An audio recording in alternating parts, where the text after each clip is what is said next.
शहरातील हा महाजनवाडा परिसर आपण सर्व मिळून या कार्यक्रमाचं आयोजन केलेलं आहे. श्रीमद भागवत कथा ज्ञानयज्ञ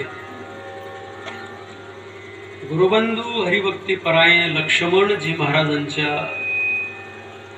पवित्र वाणीतून आपण कथा श्रवण करीत आहात. कीर्तनाला साथ करणारे सर्व टाळकरी वृंद, मृदंग वादक, हरिभक्तीपरायण आमचे परमस्नेही हरिभाऊ, विश्रामप्पा, विणेकरी महाराज, आपण सर्व भजनी मंडळ, मावळे दादा, आमचे फौजी दादा, मला वाटतं 9-10 वर्षाचा गॅप सहज झाला आहे. माऊलींकडे तिथे गुरुवारी नामदेव बाबा असताना लगातार 6-7 वर्ष आपली सेवा झाली. माऊली बाबा थकले आपल्या आता काही.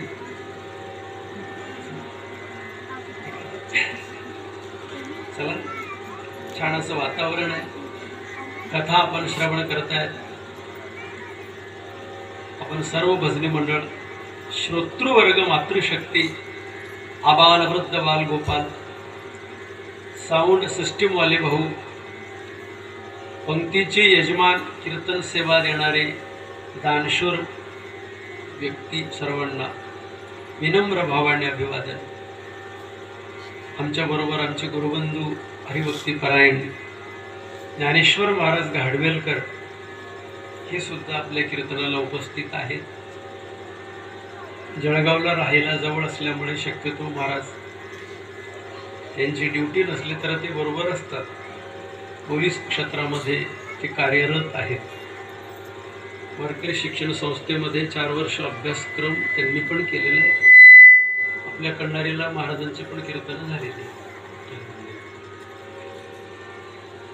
श्रीमद भागवत ग्रंथ हा मृत्यू चुकवत नाही, पण मृत्यू गोड केल्याशिवाय राहत.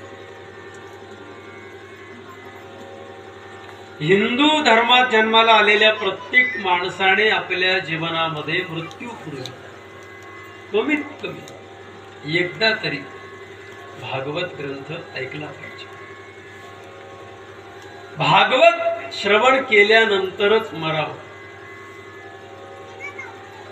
आपली ओळख भागवतामध्ये.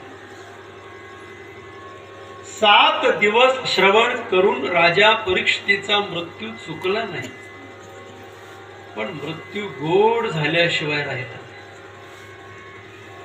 ज्याला आपला शेवट गोड व्हावा असं वाटत असेल त्याने आयुष्यामध्ये एकदा तरी भागवत कथा ऐकली पाहिजे. आणि मला तर असं वाटतं की आपल्या भुसावळ शहरामध्ये, कंडारी इकडे या परिसरात गल्लोगल्लीमध्ये भागवत कथा होतात. कॉलनीमध्ये भागवत कथा होतात. महिला वर्ग अत्यंत भाविक आहेत आपल्याकडे. बऱ्याच माता भगिनींची गीता, विष्णू सहस्रनाम वगैरे पाठ असतात. कथेला सुद्धा मला वाटतं महिलांचीच उपस्थिती जास्त राहत असेल. मला असं वाटतं लोकांना असा भ्रम असेल की पोथी पुराण हे महिलांनीच ऐकायला पाहिजे. आपला त्याच्याशी काही संबंध नाही, असा गैरसमज तर नाही. पत्नीने परमार्थ केला तर पुण्य पत्नीलाच मिळतं, पतीला पुण्य मिळत नाही.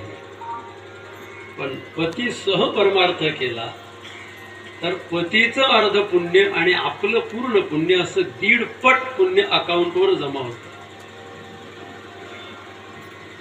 भारतीय तत्वज्ञानामध्ये आणि कर्मशास्त्राच्या अंतर्गत पाप पुण्याचं डिव्हायडेशन वैचित्र्यपूर्ण आहे.